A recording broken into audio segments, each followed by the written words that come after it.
సంగీతంతో మీ ప్రయాణం ఎప్పుడు ఎక్కడ ఎలా మొదలైంది శ్రీనివాస్ గారు? మా నాన్న చెప్తూ ఉండేవాడు, చిన్నప్పుడే నువ్వు ఈ పాటలన్నీ పెద్ద పద్యాలు పెద్దగా పాడుతూ ఉండేవాడు రాని. సలయేటి గలగల చిరుగాలి కిలకిల.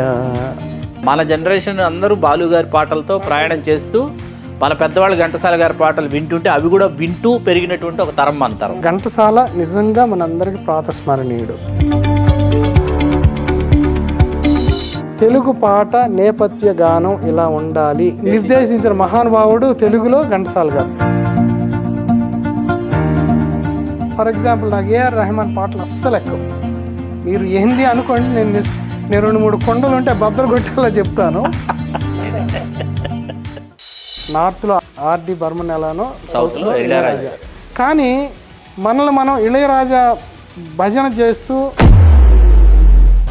ఇళయరాజా లేకుండా మన తెలుగు పాట ఉనికి లేదా? జనసేన ముద్ర ఎక్కువ పడింది ఆప్తా మీద. ఎందుకు పడింది? ఎందుకు పడిందంటే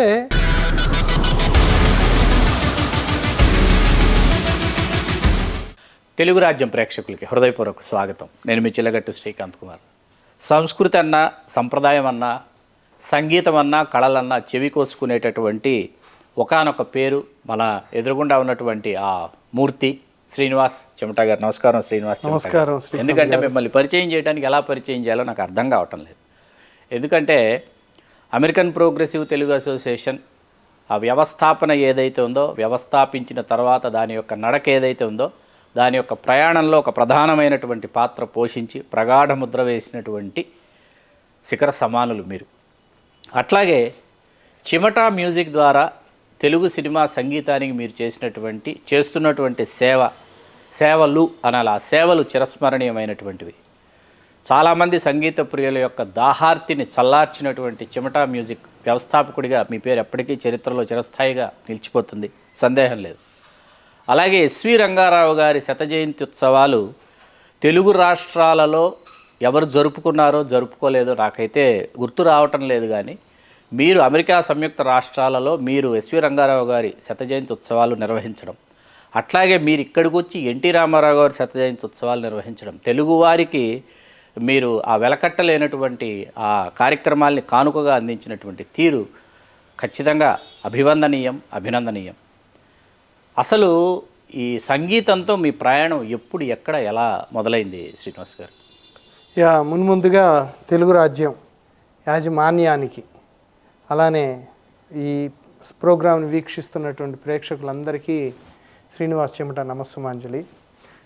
ముందుగా శ్రీకాంత్, మీ గురించి చెప్పాలి. మన పరిచయం 2007 నుంచి స్టార్ట్ అయింది.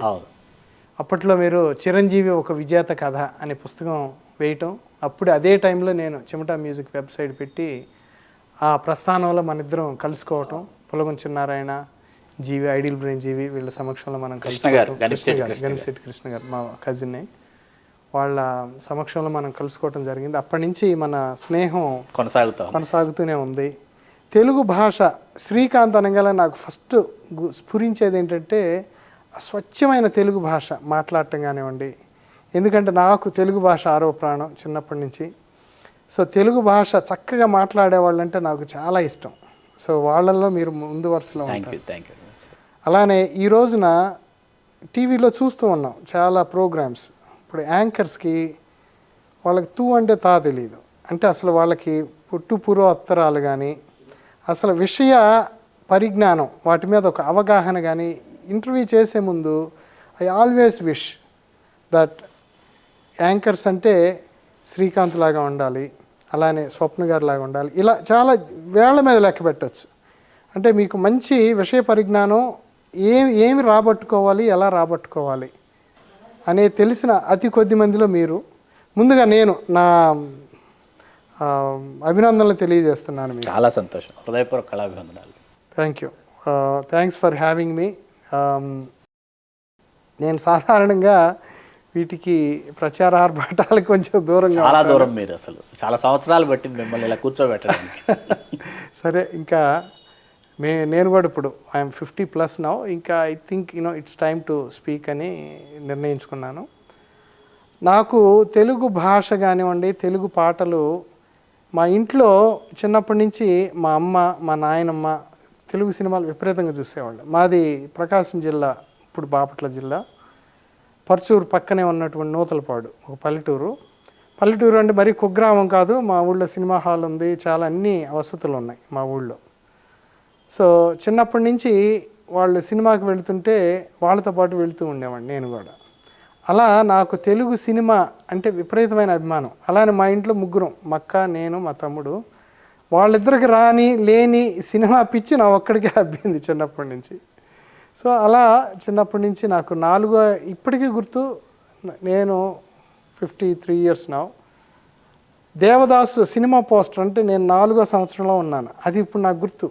నేను దేవదాస్ సినిమా పేపర్లో వాల్ పోస్టర్ చూడటం అనేది నాకు ఇప్పటికీ గుర్తుంది. అలా నాకు ఏమో మరి అది పూర్వజన్మ సుకృతమా, మరి పూర్వజన్మపు వాసనలో తెలియదు కానీ ఖచ్చితంగా నాకు ఆ 3-4 ఏట నుంచే పాటలు అంటే చెవి కోసుకునేవాడిని. అలా ఇష్టం ఏర్పడింది. మా నాన్న చెప్తూ ఉండేవాడు, చిన్నప్పుడే నువ్వు ఈ పాటలన్నీ పెద్ద పద్యాలు పెద్దగా పాడుతూ ఉండేవాడు రా అని మా నాన్న మురిసిపోతూ ఉండేవాడు.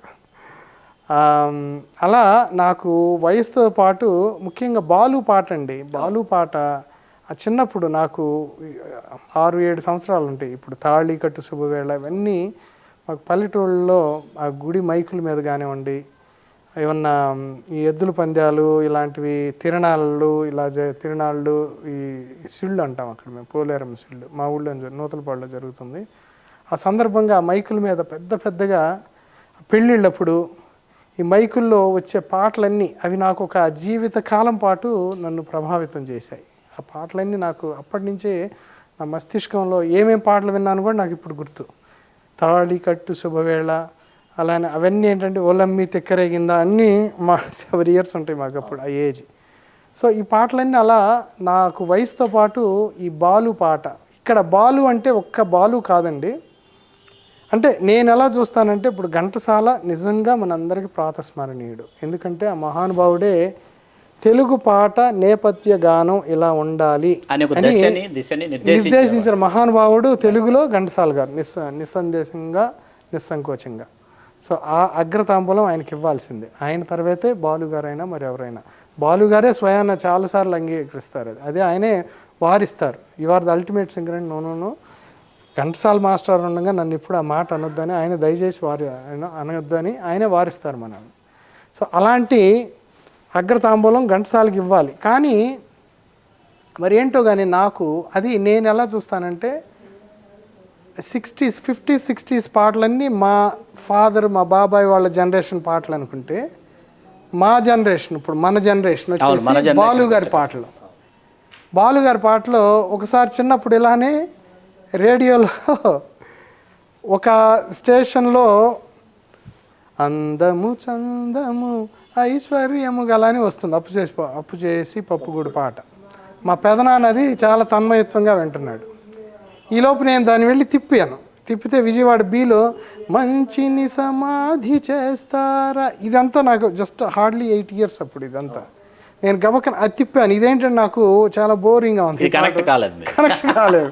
సరే ఏమొస్తుందని ఆయన కళ్ళు మూసుకొని వింటుంటే నేను తిప్పితే మంచిని సమాధి చేస్తారా అని వస్తుంది. సో అది వినేసరికి ఈయన ఒక్కసారిగా ఉగ్రరూపం దాల్చాడు. రేయ్ ఎవరా మార్చిందని వచ్చి నన్ను 2 పీకి మళ్ళీ ఆయన అది అందము చందము పెట్టుకున్నాడు. అప్పుడు అర్థమైంది నాకు, ఓహో ఇది మనకి అప్పుడే నాకు నేను ఐఎమ్ మోర్ కనెక్టెడ్ టు ఈ కాంటెంపరీ ఈ బాలు పాటలు, మరీ 60s 50s కాదనేది. సో ఇది జస్ట్ ఒక ఉదాహరణ.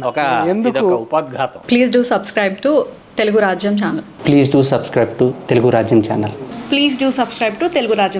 హాయ్ అండి, నేను మీ ఆర్పీని, నెల్లూరు పెద్దారెడ్డి చేపల పులుసు ఓనర్ని. మీరు తెలుగు రాజ్యం అనే ఈ యూట్యూబ్ ఛానల్ సబ్స్క్రైబ్ చేసుకుని మంచి వీడియోలతో వస్తారు. Thank you so much. Hi people, I'm Sonakshi Verma and you please watch Telugu Rajyam and please subscribe to the channel.